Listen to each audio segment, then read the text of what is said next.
Hello friends, class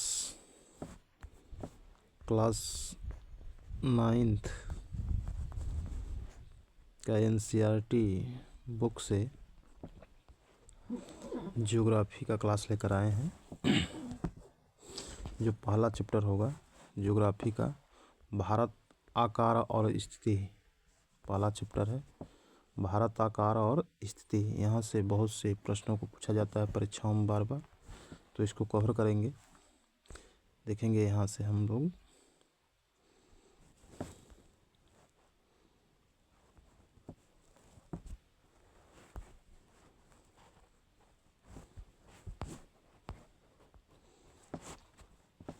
Bharat विश्व की प्राचीनतम संस्कृतियों में से एक है।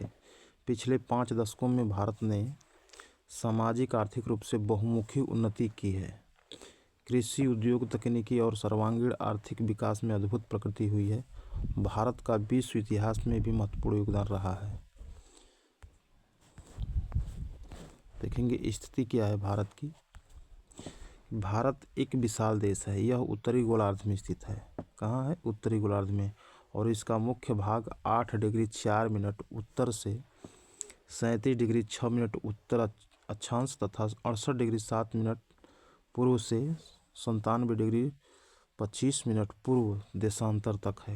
कर्क रेखा 23.5 डिग्री उत्तर में देश को 2 बराबर भागों में बांटती है। कितने भागों में बांटती है? तो देश को देखेंगे लगभग 2 बराबर भागों में बांटती है। मुख्य भूभाग के दक्षिण पूर्व में अंडमान और निकोबार द्वीप समूह बंगाल की खाड़ी में है तथा दक्षिण पश्चिम में लक्षद्वीप द्वीप समूह अरब सागर में स्थित है। अपनी एटलस की सहायता से इन द्वीपों का विस्तार से ज्ञात करो। आगे देखेंगे दिया है कि क्या आप जानते हैं, बहुत इम्पोर्टेंट है, कि आप जानते हैं कि भारतीय संघ राज्य का सबसे दक्षिणी बिंदु है। भारतीय संघ राज्य का सबसे दक्षिणी बिंदु, जो इंदिरा बिंदु कहा जाता है, सन 2004 में सुनामी लहरों के कारण समुद्र में क्या हुआ गया था? जलमग्न हो गया था, अर्थात डूब गया था। आगे देखेंगे आकार। भारत के भूभाग का कुल क्षेत्रफल लगभग 32.8 लाख वर्ग किलोमीटर है। भारत का क्षेत्रफल विश्व के क्षेत्रफल का कुल कितना दिया? देखिए, कुल भौगोलिक क्षेत्रफल का 2.4% है। चित्र उपयुक्त चित्र से स्पष्ट है कि भारत विश्व का 7वां बड़ा देश है। भारत की स्थल सीमा रेखा लगभग कितना है? 15,200 किलोमीटर। और समुद्री तटरेखा अंडमान और निकोबार द्वीप समूह तथा लक्षद्वीप समूह के साथ 7,516.6 किलोमीटर है। इस डाटा को याद रखेंगे क्योंकि ये डाटा बार बार परीक्षाओं में पूछा जाता है। आगे देखेंगे भारत के उत्तर पश्चिम, उत्तर तथा उत्तर पूर्वी सीमा पर नवीनतम बलित पर्वत है। इसके दक्षिण का भूभाग उत्तर में चौड़ा है और 22 डिग्री उत्तरी अक्षांश से हिंद महासागर की ओर संकरा होता गया है। इसके पश्चिम में अरब सागर तथा पूर्व में बंगाल की खाड़ी स्थित है। एक बार समझ लेंगे कि मान लीजिए ये भारत है, मान लेंगे कि ये भारत है, तो इधर कौन सा है? इधर हिंद महासागर है और इधर बंगाल की खाड़ी, इसी में अंडमान निकोबार है और इधर अरब सागर है, जिसमें लक्षद्वीप द्वीप समूह है। और यहीं से 22 डिग्री जो उत्तरी अक्षांश से यहीं से संकरा होता गया है हिंद महासागर में भूभाग भारत का। आगे देखेंगे चित्र 1.3 में देखिए कि अक्षांश और देशांतर का विस्तार लगभग 30 डिग्री है, परंतु फिर भी पूर्व पश्चिम का विस्तार उत्तर दक्षिण के विस्तार की अपेक्षा कम प्रतीत होता है। गुजरात से अरुणाचल प्रदेश के स्थानीय समय में 2 घंटे का अंतर है। अतः 82.5 डिग्री पूर्व देशांतर रेखा को भारत की मानक या उत्तर माना गया है, जो कि उत्तर प्रदेश में मिर्ज़ापुर से गुजरती है। कहाँ से गुजरती है? उत्तर प्रदेश में मिर्ज़ापुर से गुजरती है। अक्षांश का प्रभाव दक्षिण से उत्तर की ओर दिन और रात की अवधि पर पड़ता है। आगे देखेंगे हम। ज्ञात कीजिए कराए कि ज्ञात कीजिए कि 82.5 डिग्री पूर्वी देशांतर को भारत की मानक यामोत्तर क्यों माना गया है।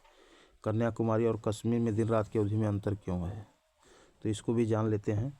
मान लीजिए कि अगर ग्लोब पर देखेंगे हम, फिर से देखते हैं कि ग्लोब पर देखते हैं, मान लीजिए ग्लोब है और इस तरह से बीचों बीच जो देखेंगे, फिर से मान लीजिए ग्लोब है और ग्लोब पर जो बीचों बीच जो इस तरह रेखा गई है, तो ये रेखा क्या है, विषुवत रेखा।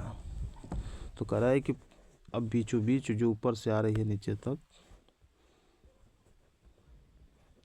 जो नीचे से आ रही है, इसको कहते हैं 0 डिग्री देशांतर रेखा। अब भारत तो यहीं पड़ता है, तो यहाँ से इस तरह से आगे बढ़ती हुई रेखाएं जब जाएंगी तो 82.5 डिग्री पर इसको 82.5 डिग्री इसको मानक यामोत्तर माना गया है, क्योंकि इससे समय का निर्धारण होता है। और पूछ रहा है अगला प्रश्न कि कन्याकुमारी और कश्मीर में दिन रात की अवधि में अंतर क्यों है। क्योंकि भारत का जो सिरा है इधर कन्याकुमारी, जबकि इधर जम्मू कश्मीर है, तो इस तरह ये ध्रुवों की ओर पड़ता है, इसलिए यहाँ पर दिन रात की अवधि में अंतर पड़ता है। ये जबकि भूमध्य रेखा के पास है, इसलिए अवधि में अंतर पड़ता है। आगे देखेंगे। भारत तथा विश्व। भारतीय भूखंड एशिया महाद्वीप के पूर्व और पश्चिम के मध्य में स्थित है। भारतीय भूभाग एशिया महाद्वीप का दक्षिणी विस्तार है। हिंद महासागर जो कि पश्चिम में यूरोपीय देशों और पूर्वी एशियाई देशों को मिलाता है, भारत को केंद्रीय स्थिति प्रदान करता है। अगला देखेंगे। देखिए, दक्षिण का पठार हिंद महासागर में शीर्षवत फैला हुआ है और पश्चिमी एशिया, अफ्रीका और यूरोप के देशों के साथ साथ पूर्वी एशिया के देशों से भी पूर्वी तट के माध्यम से निकटतम संबंध बनाए हुए। हिंद महासागर में किसी भी देश की तटीय सीमा भारत जैसी नहीं है। भारत की इसी महत्वपूर्ण स्थिति के कारण एक महासागर का नाम इसके नाम पर रखा गया। कौन से महासागर का नाम है? हिंद महासागर के नाम। देखिए, बहुत ही इम्पोर्टेंट, क्या आप जानते हैं सन 1869 में स्वेज नहर के खुलने से भारत और यूरोप के बीच की दूरी 7000 किलोमीटर कम हो गई। कितने किलोमीटर कम हो गई? 7000 किलोमीटर कम हो गई। बहुत ही बार परीक्षाओं में आया है, चाहे कोई भी एग्जाम हो। आगे देखेंगे तो देखेंगे इसमें क्षेत्रफल के आधार पर सबसे बड़ा जो देश है रूस, उसके बाद कनाडा, फिर संयुक्त राज्य अमेरिका, फिर चीन, चाइना, ब्राज़ील, फिर ऑस्ट्रेलिया, फिर भारत। इसका जो क्षेत्रफल है 3.28 मिलियन। आगे देखेंगे, ये भारत की स्थिति है। जो भारत जो दिया है, इसकी चौड़ाई 2933 किलोमीटर है, जबकि लंबाई और इसका जो पश्चिमी सिरा है 68 डिग्री 7 मिनट, जबकि पूर्वी सिरा है 97 डिग्री 25 मिनट पूर्वी देशांतर है। जबकि यहीं पर हम अक्षांशों को देखेंगे तो जो उत्तरी अक्षांश है 37 डिग्री 6 मिनट उत्तरी अक्षांश, और यही मानक यामोत्तर रेखा जो बीचों बीच से होकर भारत से गुजरती है। और देखेंगे नीचे 3214 किलोमीटर जो लंबाई है इस तरह से, और इसका जो दक्षिणी सिरा स्थलीय जो क्षेत्र है 8 डिग्री 4 मिनट, जबकि अगर देखेंगे मतलब दूरस्थ जो बिंदु है 6 डिग्री 45 मिनट दक्षिणी अक्षांश। आगे देखेंगे,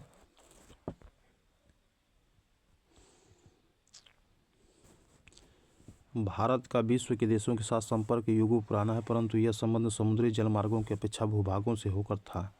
उत्तरी पर्वतों के दर्रों से अनेक यात्री प्राचीन काल में भारत आए, जबकि समुद्री मार्ग बहुत समय तक ज्ञात नहीं थे। इन मार्गों से प्राचीन समय से विचारों और वस्तुओं का आदान प्रदान होता रहा है। भारत का पश्चिमी, मध्य और पूर्वी एशिया तथा दक्षिणी एशिया के पड़ोसी देशों के साथ एक अद्भुत संपर्क रहा है। इसी प्रकार उपनिषदों के विचार, रामायण तथा पंचतंत्र की कहानियाँ, भारतीय अंक एवं दशमलव प्रणाली आदि संसार के विभिन्न भागों तक पहुंच सके। मसाले, मलमल आदि कपड़े तथा व्यापार के अन्य सामान भारत से विभिन्न देशों को ले जाए जाते थे। इसके विपरीत यूनानी स्थापत्य कला तथा पश्चिमी एशिया की वास्तुकला के प्रतीक मीनारों तथा गुंबदों का प्रभाव हमारे देश के विभिन्न भागों पर देखा गया है। आगे देखेंगे हम भारत के पड़ोसी देश। भारत के पड़ोसी देशों के बारे में देखेंगे। भारत दक्षिण एशिया में एक महत्वपूर्ण स्थान है। भारत में 29 राज्य दिए जो गलत है। इस समय 28 राज्य एवं 8 केंद्र शासित प्रदेश हैं। क्या है वर्तमान में? 28 राज्य, 8 केंद्र शासित प्रदेश हैं। आगे देखेंगे। प्रश्न पूछ रहा है, ज्ञात कीजिए पश्चिमी और पूर्वी तटों पर केंद्र शासित क्षेत्रों की संख्या ज्ञात कीजिए। क्षेत्रफल के आधार पर सबसे बड़ा और सबसे छोटा राज्य कौन सा है? कौन से अंतर्राष्ट्रीय सीमा समुद्र तट को स्पर्श नहीं करते हैं? इसमें पूछ रहा है कि पाकिस्तान है, चीन है, म्यांमार है और बांग्लादेश। बांग्लादेश की सीमाओं को छूने वाले राज्यों को 4 वर्गों में विभाजित कीजिए। उन राज्यों को एक वर्ग में रखिए जिनकी सीमाएं पाकिस्तान से मिलती है। इसी तरह से अन्य वर्ग शेष वर्ग बनाइए। तो पहला प्रश्न जान लेते हैं, पश्चिमी और पूर्वी तटों पर केंद्र शासित क्षेत्रों की संख्या क्या है? तो हम जानते हैं कि लक्षद्वीप में कितने हैं? 36 द्वीप हैं, जबकि वहीं पर अंडमान एवं निकोबार में 572 द्वीप हैं। कितने हैं? 572 द्वीप हैं। अगला प्रश्न है, क्या क्षेत्रफल के आधार पर सबसे बड़ा सबसे छोटा राज्य कौन सा है? तो सबसे बड़ा जो क्षेत्रफल के आधार पर सबसे बड़ा है महाराष्ट्र है, जबकि सबसे छोटा राज्य क्या है? गोवा। अगला देखेंगे प्रश्न,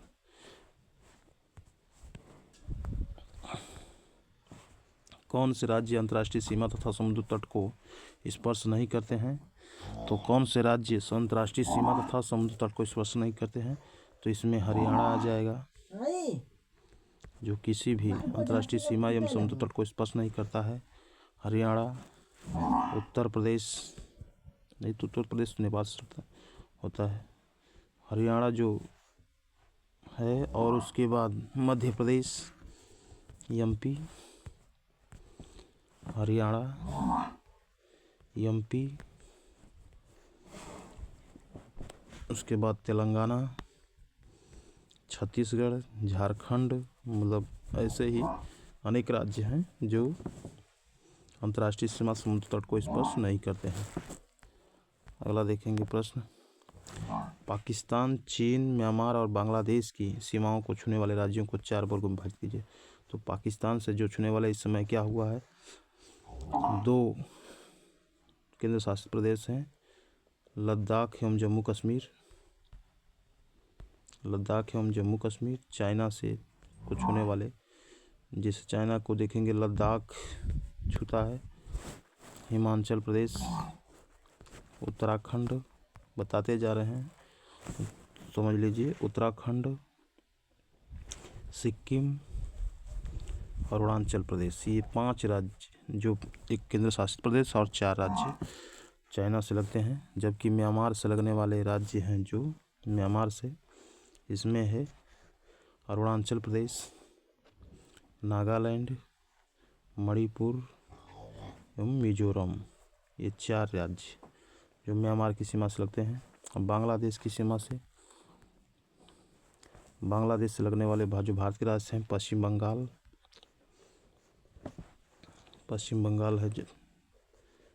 बंगाल, उसके बाद असम, मेघालय, त्रिपुरा और मिजोरम। ये 5 राज्य जो बांग्लादेश की सीमा से लगते हैं। आगे देखेंगे, भारत की भूमि की सीमाएं उत्तर पश्चिम में पाकिस्तान और अफगानिस्तान के साथ, उत्तर में चीन, तिब्बत, नेपाल और भूटान के साथ तथा पूर्व में म्यांमार और बांग्लादेश के साथ लगती हैं। अगला पूछ रहा है कि क्या आप जानते हैं कि सन 1947 से पूर्व भारत में 2 प्रकार के राज्य थे, प्रांत और रियासत। वायसराय द्वारा नियुक्त अंग्रेज अधिकारी प्रांतों पर शासन करते थे और रियासतों का शासन स्थानीय शासकों द्वारा पैतृकता के आधार पर अंग्रेजी शासकों की प्रभुसत्ता मानकर स्वायत्तता से किया जाता था।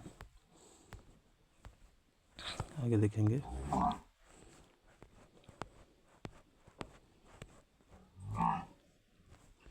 दिया है नोट में, यहाँ पर देखेंगे कि आंध्र प्रदेश राज्य के पुनर्गठन के बाद 2 जून 2014 को तेलंगाना भारत का 29वां राज्य बना। इसके बाद आगे देखेंगे हमारा दक्षिण में समुद्र पार हमारे पड़ोसी द्वीप समूह राष्ट्र श्रीलंका और मालदीव है। भारत और श्रीलंका के बीच में छोटा समुद्री रास्ता पाक जल संधि मन्नार की खाड़ी है। मालदीव लक्षद्वीप समूह के दक्षिण में स्थित है। कहाँ मालदीव स्थित है? लक्षद्वीप के दक्षिण में स्थित है। आगे देखेंगे अपने पड़ोसी देशों के साथ भारत के भौगोलिक और ऐतिहासिक संबंध बहुत अच्छे रहे हैं। भारत अपनी एटलस में एशिया के मानचित्र में देखा कि भारत कैसे अलग दिखाई देता है, तो हम लोग देखे थे। इस प्रकार से अब प्रश्न है, ये जैसे दिया है प्रश्न, निम्नलिखित 4 उत्तरों में से उपयुक्त उत्तर चुनिए। कर्क रेखा किस राज्य से नहीं गुजरती है? तो जानते हैं कर्क रेखा किस राज्य से? राजस्थान से गुजरती है, छत्तीसगढ़ से गुजरती है, जबकि त्रिपुरा से गुजरती है, लेकिन उड़ीसा से नहीं गुजरती है। तो इस तरह आंसर ख हो जाएगा। भारत का सबसे पूर्वी देशांतर कौन है? तो अभी बताए थे कि जो पश्चिमी देशांतर है 68 डिग्री 7 मिनट पूर्व, जबकि पूर्वी देशांतर क्या है? 97 डिग्री 25 मिनट पूर्वी देशांतर। ये आंसर क हो जाएगा। अगला प्रश्न,